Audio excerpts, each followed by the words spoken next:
Marsilio de Ingen. La verdad se encuentra no solo en las palabras, sino en la relación entre el pensamiento y la experiencia. Marsilio fue un filósofo y teólogo medieval franciscano de origen italiano, activo en el siglo XIV. Nació en 1330 y murió en 1396. Se le conoce principalmente por sus contribuciones a la filosofía escolástica y la lógica, y por ser uno de los principales exponentes del nominalismo en su época, una corriente que cuestionaba la existencia de los universales más allá de los individuos particulares. Marsilio estudió en diferentes universidades, incluso en París y Oxford, donde fue influenciado por pensadores franciscanos y escolásticos. Se convirtió en miembro de la orden de los franciscanos y se dedicó gran parte de su vida al estudio de la enseñanza, y su obra más significativa fue en el campo de la lógica y la metafísica, contribuyendo al debate sobre los universales y también la teoría del conocimiento. El enfoque filosófico que tuvo se le atribuye un poco de nominalismo, donde es una corriente filosófica que rechaza la existencia de los universales como entidades reales fuera de las cosas particulares.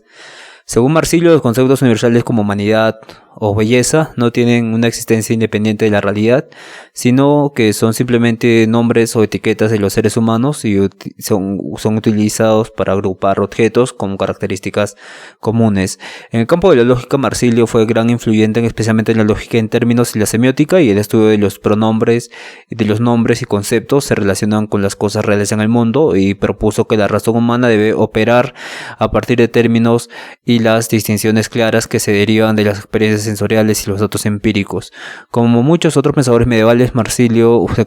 preocupó por la relación entre razón y fe y defendió que la razón humana, aunque capaz de alcanzar ciertas verdades, tiene límites frente a los misterios de Dios y la revelación divina. La teología debe comprender la razón radical, y Marsilio también fue un exégeta de las obras de Aristóteles, donde especialmente en el campo de la metafísica, lógica y física, aunque mantenía una postura nominalista, reconocía una validez de los aspectos del pensamiento aristotélico, pero siempre con un enfoque en la relación entre los conceptos y las cosas particulares. Su obra más relevante es la Summa Logicae, en la cual aborda los detalles sobre la física lógica medieval, especialmente en cuanto al uso de los términos de la distinción semiótica, y en esta obra Marsilio desarrolla su visión nominalista de la lógica y establece un sistema de análisis filosófico que se centra en el significado de los términos y su relación con las realidades particulares. Su trabajo fue influyente en la evolución de la lógica medieval y en la discusión sobre cómo los seres humanos categorizan y entienden el mundo a través del lenguaje. Marsilio también fue un conocido comentarista de las obras de Aristóteles, en los cuales intentó reconciliar la tradición aristotélica con las corrientes teológicas y filosóficas de su tiempo, y su obra en el campo de la lógica y la teología natural se centró en la creación y la causalidad, y su contribución al nominalismo fue fundamental para el desarrollo de esta corriente filosófica. Una de las cosas que nos falta hablar es cómo pensadores medievales, según Marsilio, se preocuparon por la relación entre razón y fe, y él defendía que la razón humana, aunque capaz de alcanzar ciertas verdades, tiene límites frente a misterios de Dios y la revelación de Dios, y la teología debe complementar esta razón natural.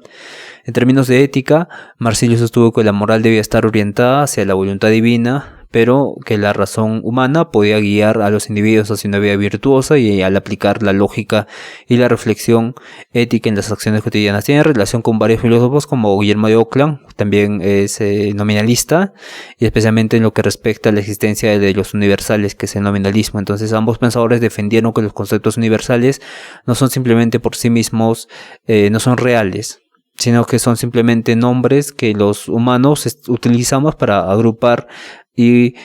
cosas particulares. Sin embargo, Marsilio, nominalista, fue más conservador en un enfoque más teológico y lógico, fue más conservador